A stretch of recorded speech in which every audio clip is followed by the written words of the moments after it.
Karen Lewis, whom I have the pleasure of working with and knowing as a sister soldier, as part of the American Federation of Teachers, our national union.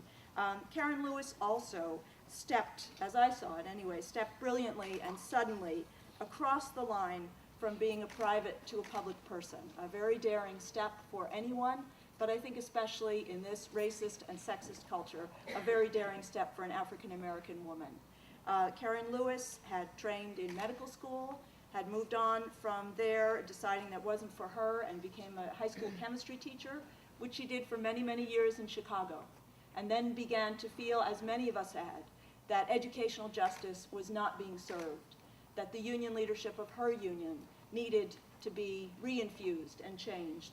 And she took that courageous step, not just to become a union leader, but to voice a systemic critique of the power system as it is lodged in schools. This was not just a step to do a little better at the bargaining table. This was a step to try to right a fundamental wrong, which I'm sure Karen will speak about as she talks to us today.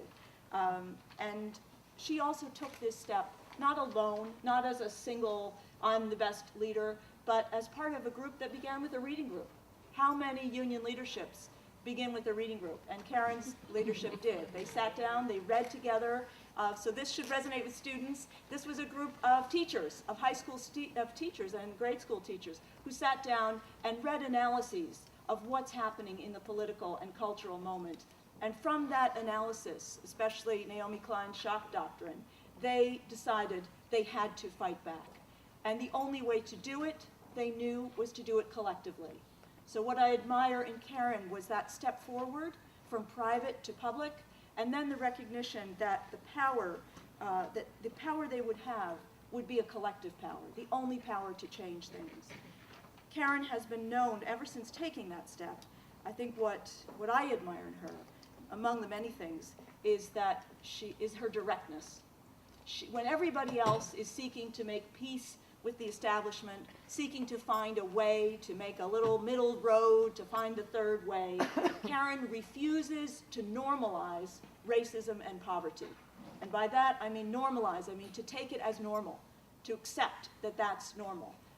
She refuses not to name what the real problem is in the school system.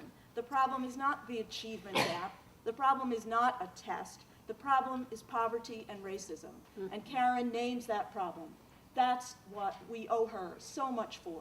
She not only names that problem, but she found a way with her colleagues to organize to fight that problem. And from her election in 2010 to be head of the Chicago Teachers Union, which was the first local union in the whole American Federation of Teachers, from that election until 2012, she spent that time preparing and organizing, knowing that they might face a strike. It's very hard to run a strike. And Karen Lewis began not by just writing her list of demands or going to the boss, but instead going to the students and their families. She believed in the power of, as she would say, of poor Black and Latino families, and she knew that those families want the same thing for their students as every other family, that there's nothing that they don't want for their children.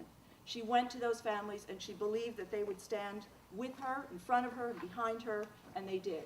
And that was the secret to the strike in Chicago, that she stepped forward, she named the problem, which so few people are willing to do. So many people pretend that everybody, in fact, wants all of our children to succeed, and it's some kind of mystery that the schools don't always succeed for them.